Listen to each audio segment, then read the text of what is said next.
Hey family, have you guys ever been in New York City before? Well, if you have, you'll notice it's all concrete. But when you're walking, there was this one blade of grass that was sticking out of the concrete. Now that blade of grass did not choose to grow out of there. No, God had purposed it there for some reason. Now, he could have been like, well, why don't you plant me where, where all the other grass is at? Why don't you plant me in Central Park? But no, he was right there. So does he stop growing? Does he stop trying to do what he was created to do? No, he does the best in his situation where he's at, because that's where he was planted. That's where he was created to grow at. And us as Christians, Paul is trying to explain to the Corinthian church, because they thought once God had called them to do something and planned them to do it there, they had to change everything. They had this whole to-do list, like I had to get circumcised, all this stuff.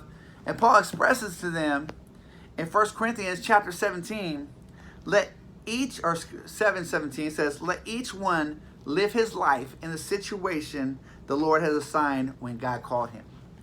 See, wherever God has called you at, matter of fact, this verse is where they get vocation and calling, but wherever God has called you at, that's exactly where he wants you to be. You might not like the situation, but there's a reason why you're there. And your test that you've been through in life, that's also your testimony. And you can use that exactly where you're at. So right now, wherever you're at, whether you like your situation or not, I want you to look around and say, God, what do you have for me? What are you calling me to do right now, right here? In this season and right here where I'm at, what are you calling me? Maybe it's, hey, I got to be a better spiritual leader to my family. Maybe it's, I need to start a ministry right here and plant a church.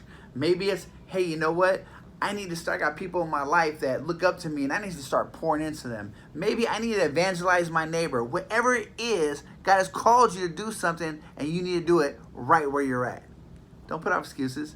You ain't always got to go overseas and missions, which is good, it's a great thing. But sometimes God has called you right here, right now, for this particular reason, such a time as this. All right, family, go do it. You know what it is. Pray about it if you don't, and let's make it happen. You guys have a blessed day.